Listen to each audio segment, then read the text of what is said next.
오늘은 생명의 사이클 네 번째 단계 영에 거하는 것에 대해서 말씀을 나누겠습니다. 하나님의 목적을 섬기는 교회와 하나님의 나라를 위하는 모든 사람에게는 영적인 차원이 열리게 되어 있습니다. 에베소서 2장 5절에서 6절 말씀. 허물로 죽은 우리를 그리스도와 함께 살리셨고 너희가 은혜로 구원을 얻은 것이라. 또 함께 일으키사 그리스도 예수 안에서 함께 하늘에 앉히시니. 아멘. 우리는 예수님 안에서 하늘에 앉을 수 있는 존재입니다. 우리가 영적인 차원에 거할 수 있다는 것입니다. 이것은 창조의 영역입니다. 이 영역에서는 끊임없는 자원이 있습니다. 예수님 안에서 우리는 모든 이 필요한 자원들을 가질 수 있습니다. 예수님께서 이렇게 말씀하고 있습니다. 너희는 이보다 더 큰 일을 할 것이다. 예수님을 통해서 영에 거하면 우리는 가능합니다. 예수님도 자신의 능력으로 감당한 것이 아닙니다. 예수님도 성령의 인도에 따라 행하셨습니다. 예수님도 성령의 능력으로 모든 것을 행하셨습니다. 이 사역을 하는 사람들 중에 보면 혼적으로, 육적으로 준비하는 사람들이 있습니다. 말씀을 준비하고 사역을 준비하는 데 있어서 그냥 책과 자료로 인터넷 정보와 무언가를 막 열심히 합니다. 이런 부분들은 정말 중요합니다. 필요합니다. 하지만 이전에 더 중요한 것은 천국으로부터 받는 것이 더 중요합니다. 예수님과 연결되어지는 것이 더 중요합니다. 우리가 영적인 존재로 영의 차원으로 올라가는 것을 우리가 알고 그 위에서 우리가 하늘의 자원을 가지고 활용하는 것이 중요합니다. 사람의 마음은 하나님이 여십니다. 영혼을 만지시는 것은 성령님이 하십니다. 우리의 힘과 노력으로 하지 않아도 됩니다. 문제가 생겼을 때도 우리는 이 땅에서 해결하려고 하면 안 됩니다. 우리가 곧바로 예수님과 함께 영적인 차원으로 올라가서 해결해야 합니다. 영으로 올라가야 합니다. 우리는 영을 이끌고 하늘의 차원으로 하나님의 보좌 안으로 보좌 위로 올라가야 한다는 것입니다. 습관적으로 내 힘으로 내 지혜로 해결하려고 하는 것을 멈추어야 합니다. 예수님과 함께 보좌에 앉아서 다스리고 보고 말하는 그런 삶을 우리는 추구해야 합니다. 무슨 말이냐 하면 땅에서 일하지 말고 하늘에서 일하는 법을 배워야 한다는 것입니다. 여러분, 개인과 교회는 나눌 수 없습니다. 그 예수님을 믿고 영접하는 사람들은요, 교회에서 분리될 수가 없습니다. 여러분, 몸에서 분리되면 안 됩니다. 몸에서 분리되면 결국 썩고 죽는 것입니다. 정말 안타까운 것은 이 진리를 오해하고 있는 사람들이 굉장히 많다는 것입니다. 예수님을 영접하고 생명을 가졌다고 하지만 몸된 교회에 속하지 못하고 시험 들고 막혀버리는 것입니다.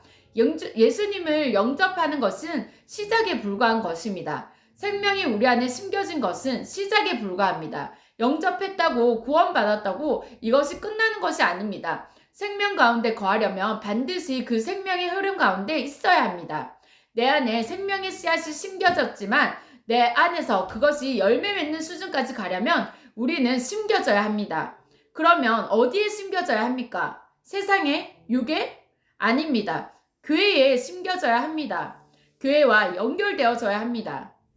교회 안에서 생명을 공급받고 계속 연결되어져서 자라나고 그리스도의 열매를 맺어야 합니다. 여러분, 교회 안에는요, 마찰이 있습니다. 이 마찰은 당연한 것입니다. 가정을 이루고 부부가 하나 되고 부모와 자식이 하나 되는 것은 저절로 되어지는 것이 아닙니다.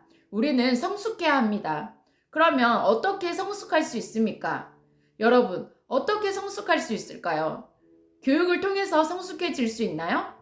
아니요. 정말 우리는 서로 부딪히면서 깎이면서 성숙해질 수 있습니다. 우리는요, 서로를 이해하게 됩니다. 사람들을 대하는 바른 태도를 배우게 됩니다. 바른 마음의 자세에 그 마음의 자세를 배워야만 하나가 될 수 있다는 것입니다. 이런 사람들이 모인 교회는요, 지체가 연결되어 모인 교회는 하나님의 교회를 섬긴다는 것입니다. 교회의 데스티니를 섬기는 것이 곧 하나님의 나라를 섬기는 것이라고 말씀드렸습니다. 교회와 연결되어져 있지 않은 사람들은 이 부분을 이해하기 어렵습니다. 이 부분을 신뢰하지 못합니다. 그렇기 때문에 반드시 풀어야 되는 것은 뭔가 하나 되는 것이고 뭔가 연결되어지는 것입니다. 하나님의 목적을 이루는 데 필요한 모든 것은 이미 하늘에 준비되어져 있습니다. 문제는 교회들이 자신의 아젠다를 따라갈 것인가? 목사 개인의 아젠다를 따라갈 것인가? 하나님의 목적을 따라갈 것인가? 정말 하나님의 시대적인 뜻에 순복할 것인가? 이것이 중요합니다. 하나님의 목적을 이루기 위해서 가는 교회라면 반드시 영적인 것들을 받게 될 것입니다. 시대적인 하나님의 뜻에 순복하고 간다면 반드시 하늘의 자원들을 하나님이 풀어주실 것입니다. 그런 교회 위해서 하늘이 열리는 것입니다. 우리는 이 생명의 인플루언스 가운데 있어야 합니다. 이 영향력에서 나오는 순간 더 이상 생명을 공급받을 수가 없습니다. 생명을 충분히 공급받으며 살 수 없습니다. 우리는 생명의 흐름 가운데 있어야 합니다. 우리는 생명의 인플루언스 가운데 있어야 합니다. 많은 사람들은 1단계나 2단계에서 그 과정에 걸려 있습니다. 좀 많이 힘들어합니다. 몸에 연결되어져 있는 부분이 막히고 여기에서 씨름합니다. 다시 말씀드립니다. 여러분, 이 땅에 완벽한 교회는 없습니다. 나에게 딱 맞는 교회란 없습니다. 그런 생각을 가지는 자체가 하나님을 전혀 모르는 것이고 하나님의 계획을 모르는 것입니다. 교회는 완벽해서 가는 것이 아닙니다. 몸이 완벽해서 몸에 흠이 없어서 가는 것이 아니라 교회의 머리가 예수 그리스도이기 때문에 예수님과 연결되어지기 위해서 가는 것입니다.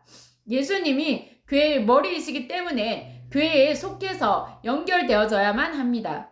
하지만 하나님의 목적을 섬기는 건강한 교회라면 점점 온전해질 수 있고 성장해 갈 수 있고 성숙해질 수 있습니다. 결국은 주님과 함께 하는 법을 배우고 그리고 성숙함을 배우고 성령의 열매를 맺고 결국은 완전한 가운데 계속 전진하게 될 수 있습니다. 중요한 것은 지금입니다. 완벽하지 않은 사람들끼리 서로 사랑하고 섬기고 몸을 이루어야만 합니다. 그리고 그 마찰을 두려워하지 말고 마찰을 통해서 내가 깎여져야 되는 것이 무엇인지 그것들을 보고 그것이 깎여지는 것을 기뻐해야 합니다. 그래야 생명이 흐르고 성장하게 되는 것입니다. 그 생명력 때문에 우리는 건강해지고 성장하고 자라날 수 있습니다. 결국 이 생명의 인플루언스에 거하게 되면 개인이 가장 큰 복을 받게 됩니다. 여러분은 지금 어느 단계에 와 있습니까? 오늘 주님께서 이 말씀을 통해서 여러분에게 말씀하시는 것이 무엇입니까? 여러분, 진리를 듣고 진리 가운데 반응하시기 바랍니다. 하나님의 뜻 안에 거하고 생명의 영향력 안에 거하시기 바랍니다. 이 생명의 영향력 안에 머물러 생명의 순환 가운데 우리가 머물러 있다면 우리는 무능한 교인이 아니라 우리는 능력과 권위가 있는 하나님의 자녀로 살 수 있게 됩니다. 여러분 한 분 한 분을 축복드립니다.